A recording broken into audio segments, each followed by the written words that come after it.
Okay, this is it. Last chance to suck all the value you're going to suck out of the Digital Innovators Summit this year. If you're going to have to justify why you've been in Berlin for a couple of days, this is your last chance to take back to the office some really exciting nuggets that you can share with your team and demonstrate value.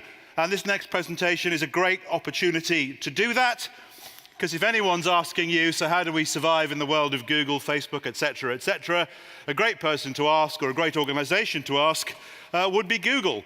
And for our purposes today, Google is represented, long word for after lunch, by our next speaker to talk about the future of mobile and content players' place within this emerging world that we've been discussing over the last couple of days. Please welcome from Google, Nick Harthan. Nick. Great, thank you very much.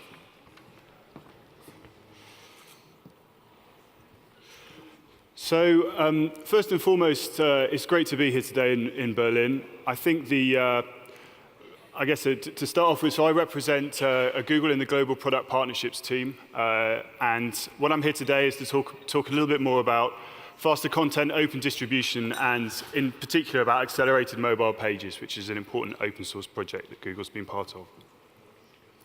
But I guess before I get started, one of the things I wanted to emphasize was this project that we've been involved with around accelerated mobile pages really is an open source project. So there's many publishers here in the room who've been part of this, and technology providers.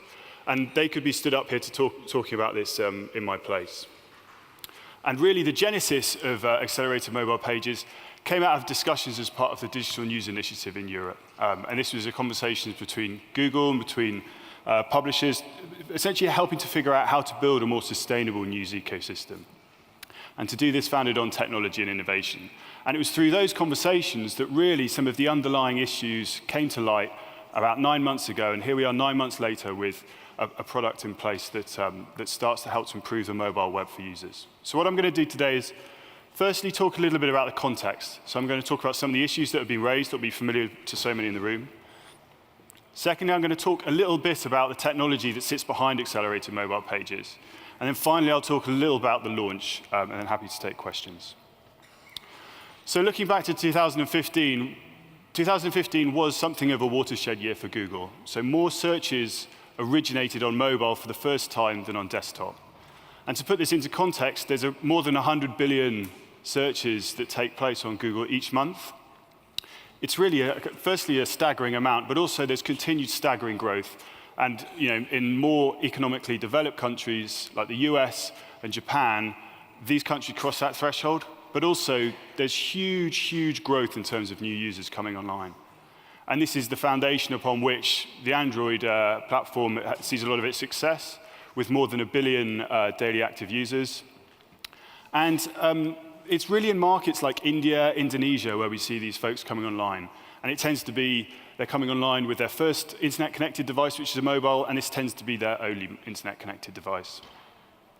And just to bring this to light, if you think about a country like Indonesia, where there's 240 million people, this is spread across around more than 17,000 islands, with a GDP that's forecast to surpass Germany's by 2030. There's currently 22% internet penetration. There's around 50 million people forecast to come online in the next 2 to 3 years. So for publishers publishing content, this is just clearly a staggering growth and a huge opportunity. But I think for many, this just serves to underscore the importance of delivering great user experiences on mobile devices. And unfortunately, today, user experiences or consuming content on mobile devices is less than great. And we have a lot of data to support this. So here's a data point about people abandoning web pages after 3 seconds. 80% of users will reference ease of navigation and speed as the most important factors in their choice of website. 2/3 of users will reference clearly vertically aligned content with fewer ads as a reason to return to a website. And almost 60% of users will talk about cluttered pages or poor ad experiences actively leading to them questioning or mistrusting a brand associated with that mobile web page. And this has led to essentially a second-order effect. So we've seen the growth of native apps. So many publishers have talked over the past few days about the importance of building native apps, as these often provide great engagement for users. And it's true, they do this to a certain extent, but they don't have the organic discovery and the organic engagement and the capacity to drive organic growth that the mobile web does. And I think there's two fundamental challenges here. So the first one really is based on discovery. How do you get your app discovered if there's more than 3 million apps across the App and the Play Store? And then in terms of installation, I just touched on the challenges in many of these emerging markets where these lower-end phones have less space and the relative cost of data is super high. Well, getting installed, as a rough rule of thumb, you tend to lose about 20% of users through each step of the install process until a user reaches the content that they're looking for. So, apps are a great way to provide some user experience, but don't deliver that really deep and really organic discovery and engagement. And I think just to add to the challenge, some of the challenges that we face with apps relative to the mobile web, on average, the average user has around 36 apps installed. They will use on average 8 on a daily basis in their phone. So how do you make sure you're one of those? And they'll spend 80% of their time in 3 apps. If you then contrast that versus the mobile web, on a monthly basis, a user will use between 20 and 25 apps. They'll visit more than 100 plus websites on their phone. And really, all of this just serves to underscore the importance of the mobile web. I referenced that it's more than 50% of mobile searches. So therefore, it's absolutely critical for publishers, we believe, to be referenced appropriately and to be discoverable on mobile and through search and other platforms.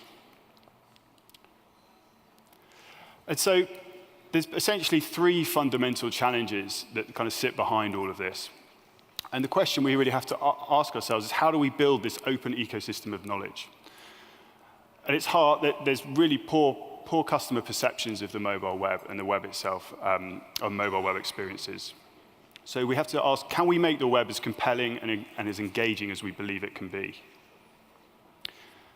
Secondly, very often we see poor ad experiences. So you might have seen this as you've loaded a page and there's been the jankiness as the ads have loaded, or an interstitial's jumped up that you struggle to click away.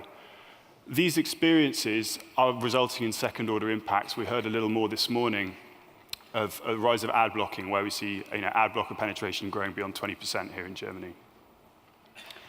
And thirdly, we really see the rise of these, the more proprietary platforms and their capacity to deliver more managed experience, which they can do to a certain extent, but they don't have the open distribution, the open ecosystem that the web provides.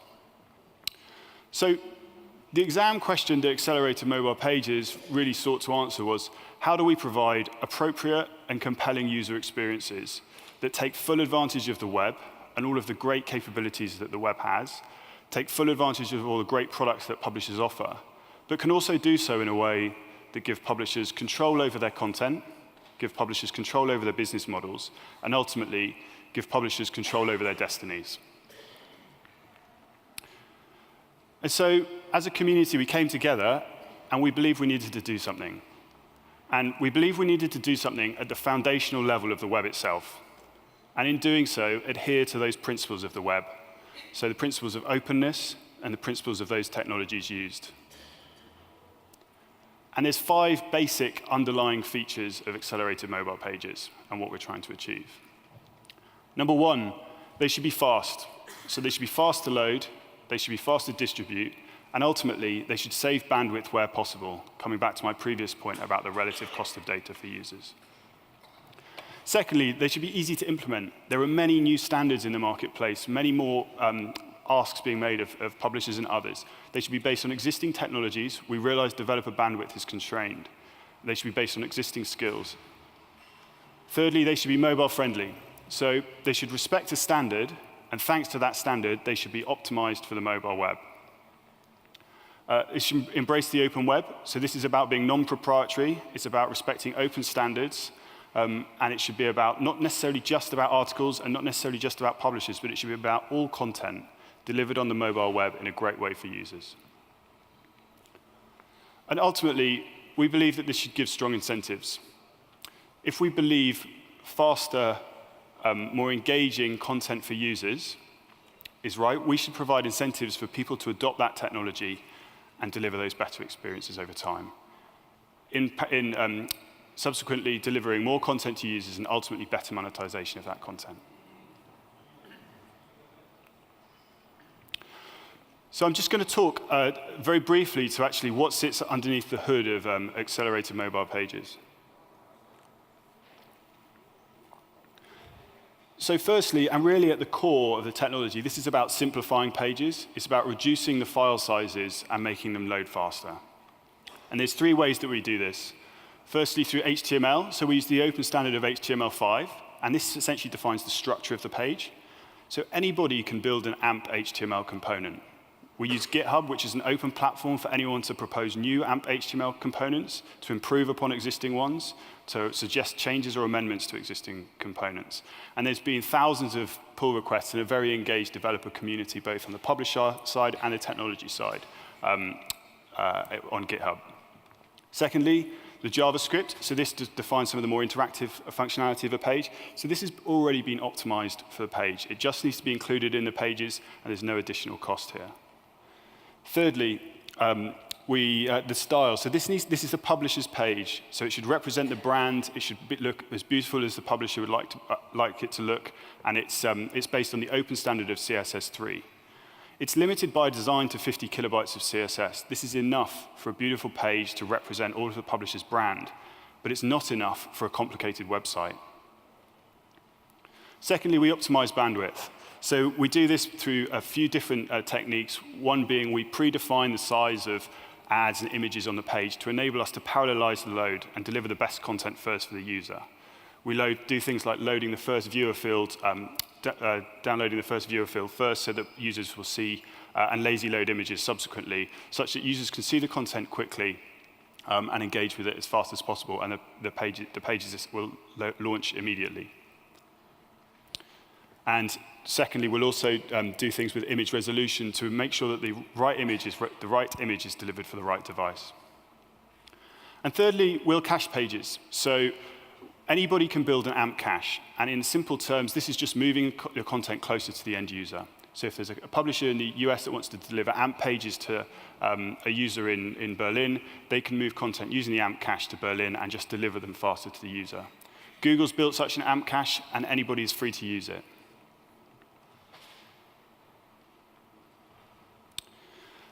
So just to talk a little bit more about how this actually works. So a publisher, essentially from their CMS, they can either build their own AMP HTML pages, or alternatively, if the CMS provider enables it, they can enable them at source from the CMS. So WordPress would be an example of a CMS here doing that.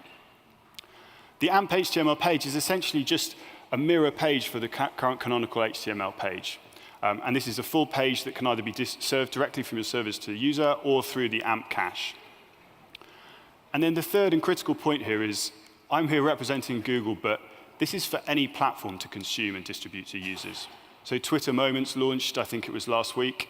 And so if you open an article through Twitter Moments, it will open the AMP HTML equivalent.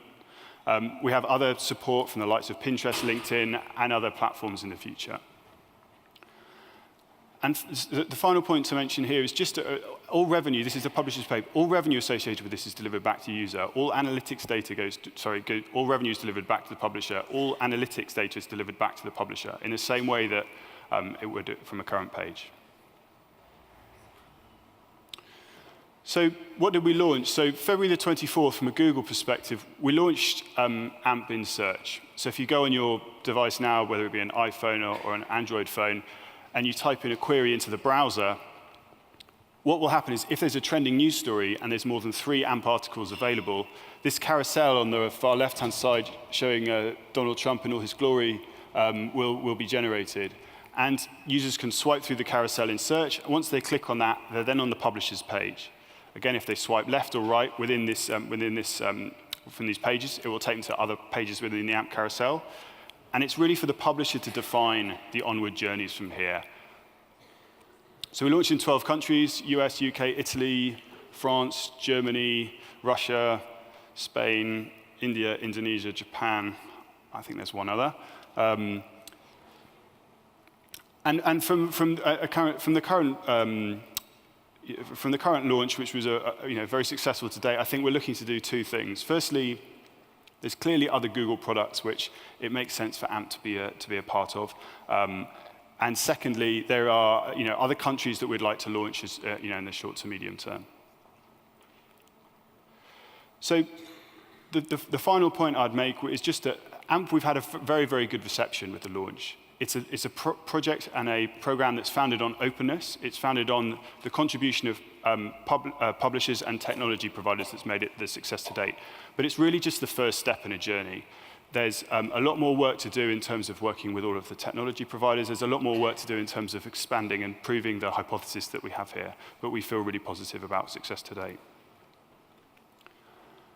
So finally, I would encourage everybody to join the AMP initiative, contribute. I've put all of the documentation, including my email up here. Please do reach out to us. I think if there are questions, publishers are work with, please speak to other publishers. Many of them are published on the ampproject.org website. Speak to other publishers about their experiences to date and what they've seen. And I'd be happy to take any questions.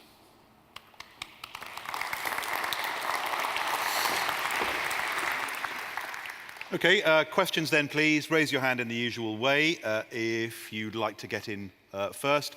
We have a gentleman at the back there, if we can get a microphone over.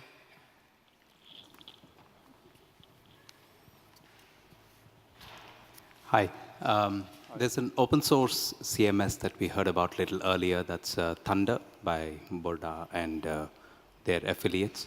So does it seamlessly work with AMP? I mean, is there a way by which we could flow content from there to AMP? Because you mentioned WordPress, yeah. But is there any restriction on which CMS can connect to AMP? Yeah, so currently, just to labor the point, any technology provider can build an AMP component to generate AMP pages. So any CMS provider can do this. WordPress is obviously a very large provider who we've worked with. And essentially, my understanding is you tick a box and it will convert your existing AMP HTML page into, into an AMP equivalent.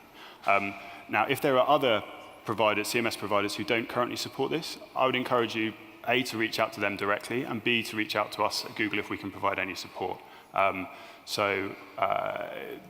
There's to a certain extent, I guess, for technology providers, now we're live, we would expect this to be on their roadmap.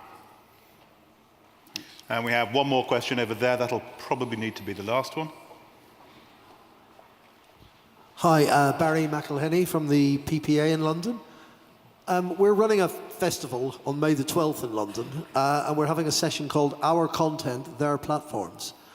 And you can probably tell from the framing of that there's a sense among some publishers that, exciting though this is and takes us into new audiences, traditionally we've controlled our content and where that content is packaged and how much is paid for that and who gets to read that to some extent. I mean, do you have any sense of that? Do you understand the questioning within that, or do you just see it differently?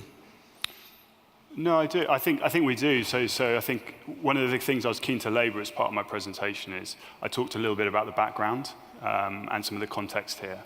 So there's a number of different ways with which Google, from a purely search perspective, could have approached the challenges around the mobile web. There is a very, very clear and focused objective here to work very closely with publishers and technology providers from the start of the Accelerated Mobile Pages project. So I think for me personally, absolutely. I think from your perspective, if you have concerns or doubts, I would really encourage you, A, please speak to other publishers who are involved in this project, and B, please get involved and engaged and highlight where there are those areas where that balance is out of kilter. And then I think the final thing I would say, just on the mobile web and AMP specifically, I think here is one very good example of where publishers and Google's focus is objectives are very much aligned. Google's here is about enabling people to discover content and information on the web. And publishers clearly want to get their content discovered as they would. as broadly as they can. That said, I also labelled a couple of points around revenue and analytics. These are publishers' pages. The onward journeys are up for publishers to define. All of analytics, all data associated with this is the publisher's data that's delivered through whoever their analytics provider is. So in doing so, I think that we are working with publishers in here, and absolutely, we're happy to continue to do that. Okay. I'm sure if there are more questions, you're probably around for a few minutes. Yep. Yeah, that'd be great. Can I ask you please to thank Nick? Thank you. Thanks.